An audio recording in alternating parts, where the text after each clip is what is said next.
The Jim Crow laws came into effect in the late 1870s. We don't know exactly the year, but in the late 1870s for sure. And in this scenario, Brian and Orlando, you're able to go back in time and select 3 historical figures prior and or after the Jim Crow laws came into effect. So that's your choice. And the objective is to make sure these 3 historical figures can assist you by making sure that they do everything in their power to prevent the Jim Crow laws from ever taking effect. It's a what-if scenario.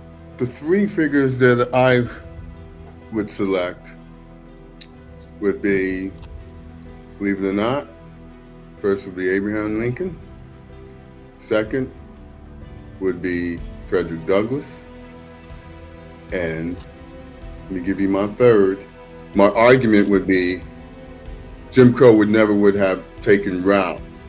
I'm selecting these figures who had political leverage and could have shaped policy to lock in equal rights. And that's why I've selected Abraham Lincoln to bind up the nation's wounds, to show his intention to keep the nations united and move toward equality is the evidence enough to know that he would be an important figure. Frederick Douglass is my second choice, as he speaks in his 1865 speech, What the Black Man Wants, where he demands give him the ballot to illustrate early calls for political rights. My third would be Thaddeus Stevens' call for land redistribution, 40 acres in the Mew, to underline economic dimension. Now, the key claim that I make is that it's the time, the Reconstruction area from 1865 to 1877, that's critical. That's the critical window, is that time. And these people, these 3 individuals, powerful individuals that I state, could have really made that unbelievable impact. Wow, some great selections there. And Brian, you're right about Thaddeus, who doesn't get mentioned nearly enough. My question to you is, and Orlando, if you can feel free to jump in as well, and we're going to kick it over to Orlando for the same topic. I feel like redistributing land to freed slaves could have helped. Because if you're trying, let's stick to the South for a second. If you're trying to permanently change the power balance in the South back then, how do you not redistribute land to freed slaves? I mean, this is right, because it could also 100%. Right, Orlando? Because like from an economical standpoint as well, if we ask ourselves a question about the generation that preceded, they were looking to cost cut as much as they could. So even if there's a rebellion, which has, of course, there's consequences to everything, and there's a rebellion, we've been through it before, the North would not have retaliated. Do you think, Brian, my question for you is this, do you think if we were able to redraw county borders into black majorities without having to undermine the fact that it was legal to do so, could that have helped black Americans back then? Of course it could have helped them. But I think that we're missing the point here when we're talking about who could have. The question that you posed for us is who are the figures that could have. I like going down rabbit holes. You guys are so interesting and intelligent that we built something else now, and I like that because it's true. I want to come back and still reframe the. Please. Go back to we talk about leadership. I still think that the fork in the road. When you think about the historical fork in the road, the 3 leaders that I chose could have made that happen, and the reason being that after the 1877 compromise that ended Reconstruction, that the federal protection for black citizens collapsed. So that was not really going to happen, being able to, have our black folk build land and all that stuff. My thoughts are simply Johnson, Johnson, and Brown. Those would be your 3. My first is Anthony Johnson, and here's why. If we really are looking at the American colonies, race did not exist in the American colonies originally. There was only indentured servitude. So the notion of race wasn't a part of law, wasn't a part of anything. If you came here, black or white, you worked as an indentured servant until you got your freedom. That's what happened with Anthony Johnson, who was picked up by Portuguese slave traders when he was in Angola. He arrived in the American colony of Virginia, and he worked for 7 years as an indentured servant. He then became a free man. He then hired several indentured servants for himself, some white, some black. He became one of the wealthiest tobacco owners in the Virginia colonies. And then he did something that is very important historically. He helped codify race. He did that because he had an indentured servant who worked for him named John Casson. That indentured servant wanted to be free after the 7 years that he had served Anthony Johnson. Anthony Johnson was wealthy. He did not want John to be free and go work for his neighbor. So what he did was he sued in court, and he won that case. And that case codified in law for the first time that Black people would be indentured servants into perpetuity. The second is Andrew Johnson, because after Abraham Lincoln was assassinated, Andrew Johnson became president.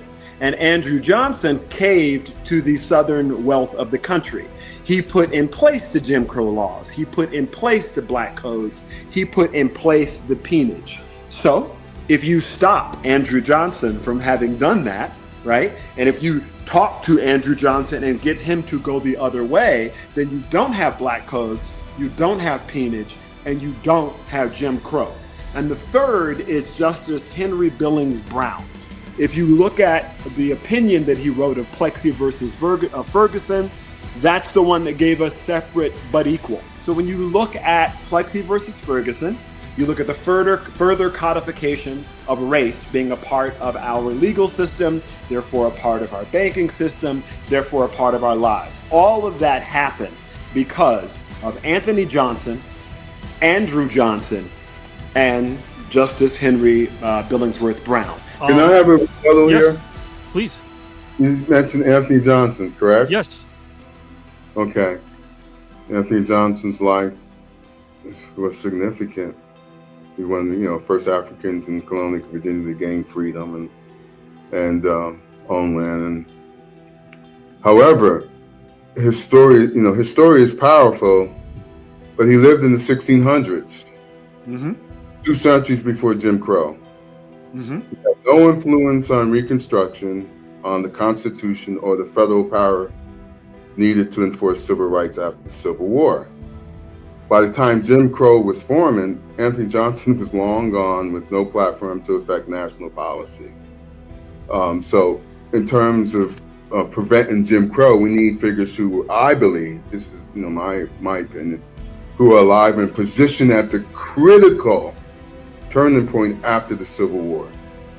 But that's why Lincoln, Douglas, and Stevens matter most. They have the political leverage to shape Reconstruction. Anthony Johnson is an inspiring history, but not an effective prevention.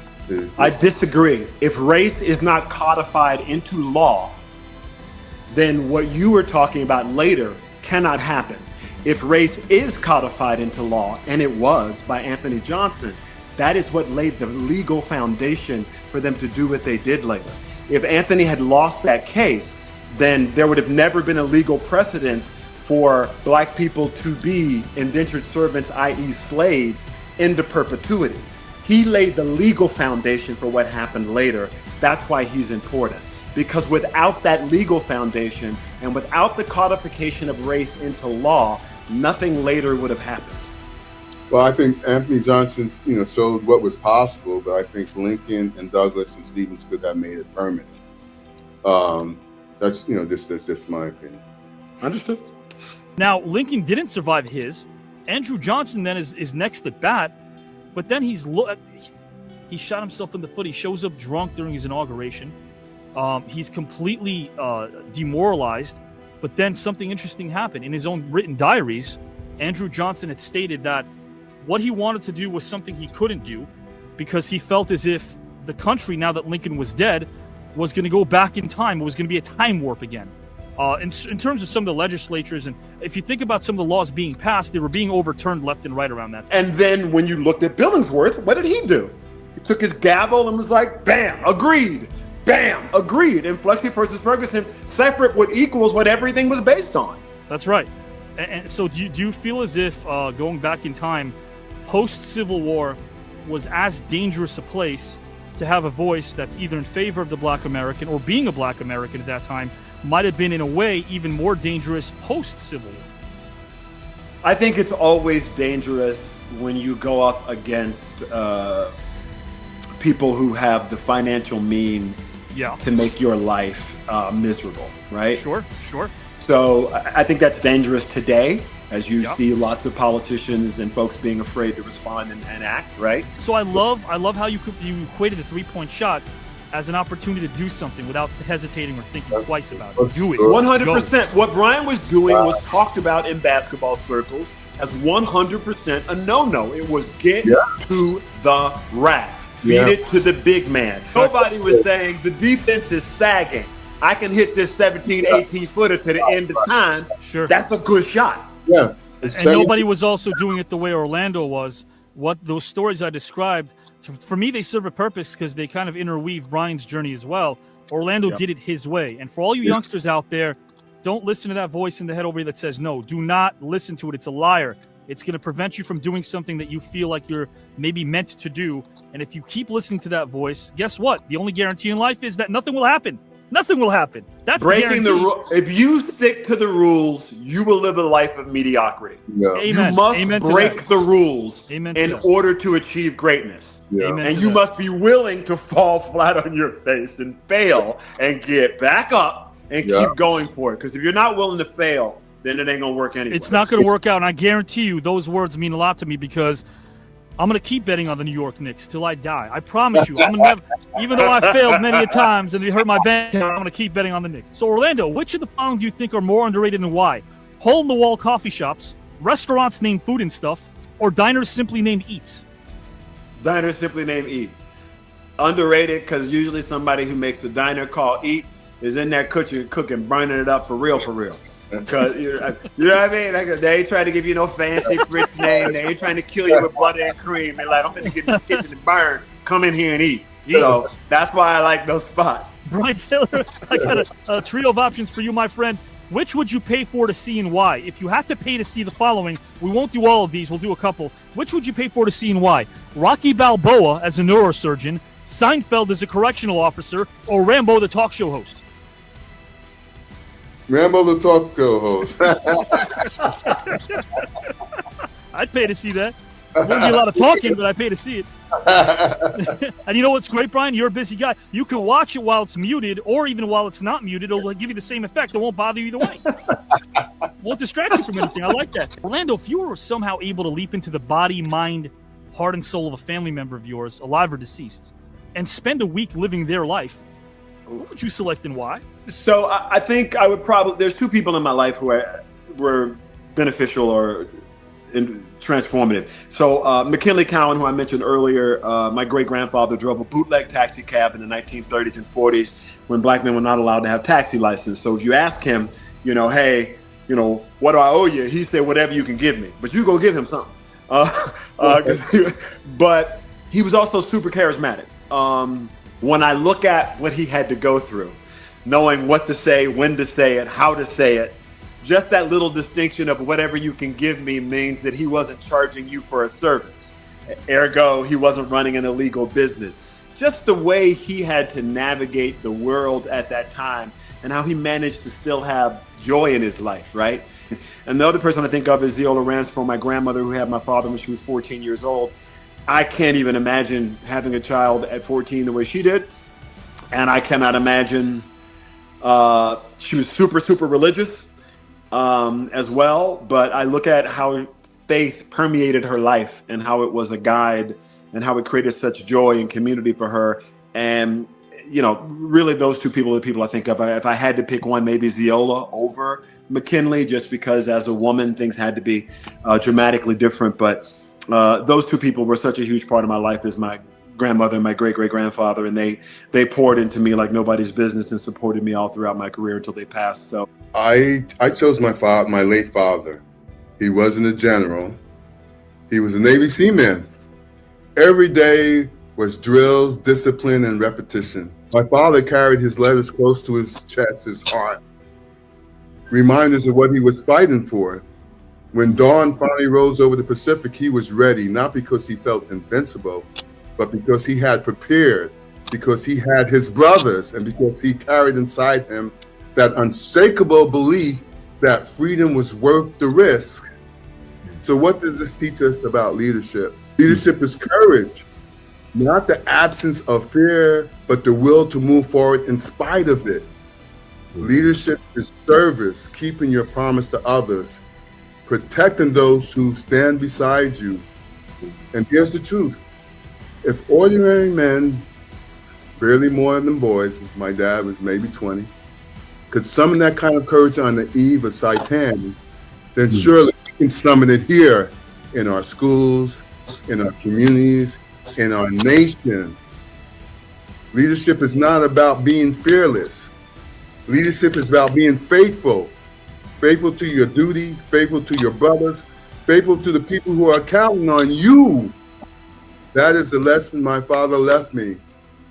And that is the lesson I leave with you. For me, guys like you showed me that I did not have to follow the tried and true path. That's amazing. That's beautiful. You were truly an inspiration, man. I mean that from my soul. For real. That touches my heart, man. It's beautiful. And Brian, that's you, man. I mean, knowing you for these last 4 years as I have, you really are inspirational, my friend. And did you have a nice time tonight, Brian? I had a great time. You kidding me? You kidding me? We laughed. We had a great time. We were laughing, having a good joke. And then we also got philosophical.